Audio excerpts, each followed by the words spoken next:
যে ব্যক্তি আত্মহত্যা করে তার জানাজা কোন আলেম তার জানাজা পড়াবে না। সামান্য সলিমুদ্দিন কসিমুদ্দিন জাতীয় কয়েকজন লোক যাবে, আর একটা মুয়াজ্জিন জানাজা পড়ায় কবরে ধুয়ে দেবে। বড় জানাজা হবে না, বড় আলেম জানাজা পড়াবে না, যেহেতু সে জাহান্নামে যাবে। আত্মহত্যাকারী কোথায় যাবে? কিন্তু এই যুবক পোলাপানগুলি ওরা তো বোঝে নাই, ওদেরকে বুঝানো হয়েছে যে তোমরা যদি এই কামটা করো একেবারে বেহেশত তো যাবাই, মরার সাথে সাথে আল্লাহর সামনে গিয়ে হাজির হয়ে যাবে। আপনারা ক্যারাম বোর্ড খেলা নিশ্চয়ই দেখেছেন অনেকে।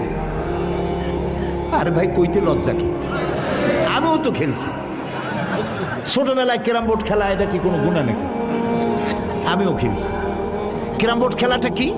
বোর্ডের উপরে কতগুলি এরকমের গুটি থাকে, একটা থাকে লাল, ঠিক না?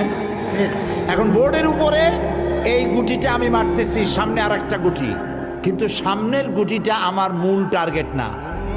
এই গুটিকে ওটাকে হিট করবে, সে ধাক্কা খাইয়া মারবে লালটাকে, লালটা পড়ে যাবে পকেটে। কিন্তু যে লালটা পকেটে পড়লো ওই বেচারা জানলো না যে আসলে মূল ধাক্কাটা কে মারছিল।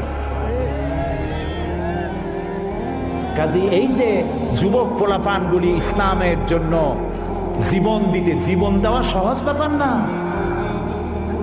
কত বড় নেশা, পাগল বানায় এদেরকে, মরবার জন্য এসেছে, মরবে সে। একজনে নাকি মোষ খুব বড় ছিল, হাত দিয়ে মোষ এরকম উঁচা করিয়া তারপরে মদ খাইতেছে বহুত কষ্ট করে। তারপরে লোকেরা বললো, তো তুমি এত কষ্ট করে মদ খাইতেছো কেন, হাত দিয়ে মোষ এত উঁচা করিয়া? কয় যে ওলামাদের কাছে শুনেছি কিছু পান করার সময় মোষ ভিজলে তা নাকি মকরু হয়।